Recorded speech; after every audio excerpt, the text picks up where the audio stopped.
Oswal AMC के MD और CEO प्रतीक अग्रवाल मौजूद हैं, उनसे बात करते हैं। प्रतीक जी, गुड मॉर्निंग। एक मैन मेड बेयर मार्केट को कैसे नेविगेट करें, सबसे पहले तो ये सवाल, क्योंकि अब तक जितनी भी बेयर मार्केट्स आई हैं उसमें कोई ना कोई फंडामेंटल रीजंस रहे हैं, लेकिन ये जो इस बार की गिरावट आई है ये प्योरली मैन मेड है। तो ऐसे में क्या व्यू हो? इसमें देखिए, एक चीज जो हर कोई ने पहले एक्सपीरियंस की है वो ये कि जब ये दौर खत्म होता है, जबकि तेल के भाव मान लीजिए बहुत तेज हो गए और हमारे करंट अकाउंट वगैरह पे स्ट्रेस आ गया, जब भी ये दौर खत्म होगा उसके बाद का जो पीरियड होता है वो मार्केट के लिए प्राय अच्छा होता है। अगर हम थोड़ा सा पीछे जाएं और फरवरी का महीना देखें तो जो भी हमारी दुविधाएं उससे पहले थी वो एड्रेस हो गई थी, और फरवरी के महीने में आपको एक अच्छी एफपीआई बाइंग भी दिखी थी, इन सम सेंस वैलिडेशन की। बाहर वालों को भी हम अच्छे लगने लगे थे। अब ये मिड ईस्ट की दुविधा आई है, कितनी समय चलेगी इसका आकलन करना बड़ा मुश्किल है। जहां तक एक उम्मीद है शायद जल्दी खत्म हो जाए। पहली बारी 5 दिन की सीज फायर हुई है, बट चल भी सकती है। तो सोचने का तरीका यह है कि अगर किसी के पास 100 रुपए इन्वेस्ट करने के हैं तो सारा दांव एक दिन में नहीं लगाना चाहिए, उसको स्प्रेड करना चाहिए इस पीरियड पे। और दिन प्रतिदिन जैसे जैसे कि न्यूज आए और अपने को सर्टेनिटी बढ़े कि या तो ये एलोंगेट हो रहा है या ये खत्म हो रहा है, उसके हिसाब से अपनी इन्वेस्टमेंट्स को बढ़ाना या घटाना चाहिए। इस इसके बाद का period, given what happened in Feb and given what has happened प्राय हर बार इन द पास्ट, यूजुअली अच्छा रहता है।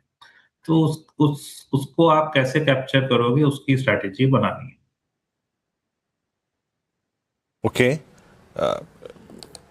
बिल्कुल, अगर आप देखें प्रतीक जी, आपने एक जो एक इनफैक्ट आगे के समय को कैसे अप्रोच करना चाहिए उसका आपने एक रोड मैप तैयार किया।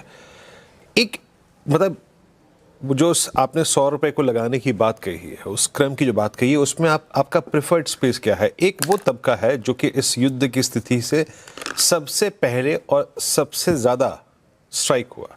फॉर इंस्टेंस आप देखिए, क्रूड के चलते ही ओएमसीज, एविएशन, पेंट्स और एक सीधे तौर पे एलएनटी आइसोलेशन बहुत डैमेज हुआ था, considering there exposure in middle east. ऐसी स्क्रिप्ट्स या ऐसे स्पेस पर आपका टेक क्या रहेगा? उस 100 रुपए को डिप्लॉय करने के क्रम में आप इनको कहाँ रखेंगे?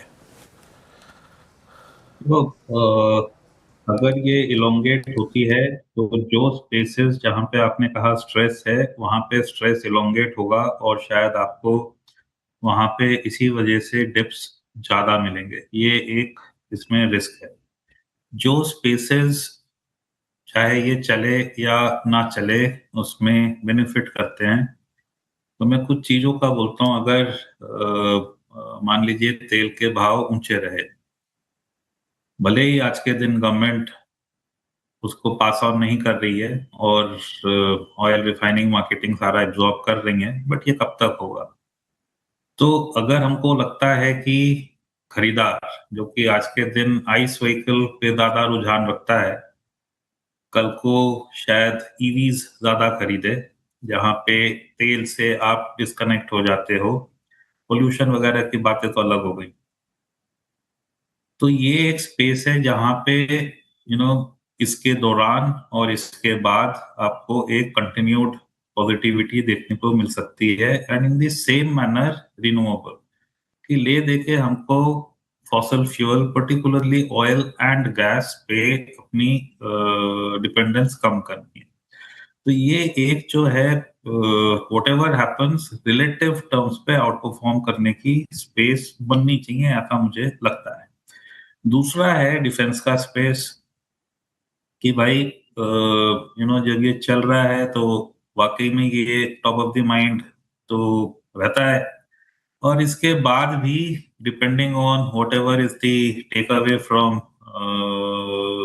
इवेंट, यहाँ पे कैपेबिलिटीज डेवलप करने की कोशिश की जाएगी, और लोग जो भी विनर होंगे उनको ऑर्डर्स आएंगे, तो दैट विल बी पॉजिटिव। तो इस तरीके से वन हैज टू थिंक। अब जैसे बैंक्स जो कि बहुत ज्यादा माइंड स्पेस ऑक्यूपाई करते हैं। हमारे हिसाब से वैल्यूएशंस बहुत अच्छी, हमारे पास कम है, पर हमारे हिसाब से वैल्यूएशंस एनबीएफसीज और बैंक्स की अच्छी हो गई है। सिमिलरली आईटी जो कि फरवरी के महीने में बहुत पिटा था, हमारे हिसाब से उसकी वैल्यूएशन अच्छी हो गई है।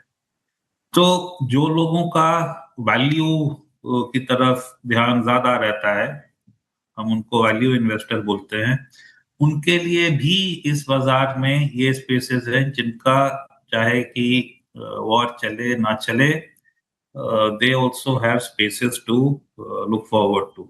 तो यहाँ पे जैसे आईटी हो गई, वहाँ पे अगर नहीं चलती रही, प्रेशर आता रहा, तो शायद रुपया डिप्रिशिएट होगा, उससे उनकी इनकम वैसे ही बढ़ जाती है, और सीधे-सीधे डैमेज तो कुछ होता नहीं है। सिमिलरली बैंक्स, अगर मान लीजिए मार्केट ना चले, मार्केट डिप्रेस्ड हो, तो सारे लोगों को धंधा करने के लिए बैंक से लोन ज़्यादा लेना पड़ेगा। उनकी क्रेडिट ग्रोथ शायद अदरवाइज से ज़्यादा अच्छी हो, and that is a positive. बाकी तो उनकी बैलेंस शीट वगैरह तो बहुत अच्छी कंडीशन में है एट द स्टार्ट पॉइंट। तो हर टाइप के लोगों को, हम ग्रोथ इन्वेस्टर हैं, तो हमारे लिए शायद ईवीज, शायद रिन्यूएबल्स, शायद डिफेंस वाली स्पेस बनती है। जो लोग वैल्यू है उनके लिए भी स्पेसेस हैं बाजार में। और एक चीज हमको देखनी चाहिए कि हम कई बारी इकोनॉमी और मार्केट को जोड़ देते हैं। अगर हम अपने चारों तरफ की कंट्रीज को देखेंगे तो पाएंगे कि इकोनॉमी और मार्केट साथ में चलने चाहिए, बट पूरा जरूरी नहीं है। लास्ट ईयर हमारी इकोनॉमी बहुत अच्छा कर रही थी, बट हमारी मार्केट ने नहीं किया। उसका उल्टा भी हो सकता है। अगर हम वार वाली कंट्रीज को भी देखें, तो उनमें से भी कई जगह आपको मार्केट अच्छी करती हुई दिख जाएगी। There are winners of the event. तो मार्केट फॉलोज अर्निंग ग्रोथ, तो डरे बिना जहां पे अर्निंग्स ग्रोथ आपको लग रही है आएगी और ज्यादा आएगी, उधर फोकस करना चाहिए। प्रतीक जी, बहुत बहुत शुक्रिया आज हमारे साथ जुड़ने के लिए और अपना समय हमें देने के लिए, और इतने टफ टाइम में थोड़ा सा अपना मार्गदर्शन में देने के लिए। चलिए आगे बढ़ते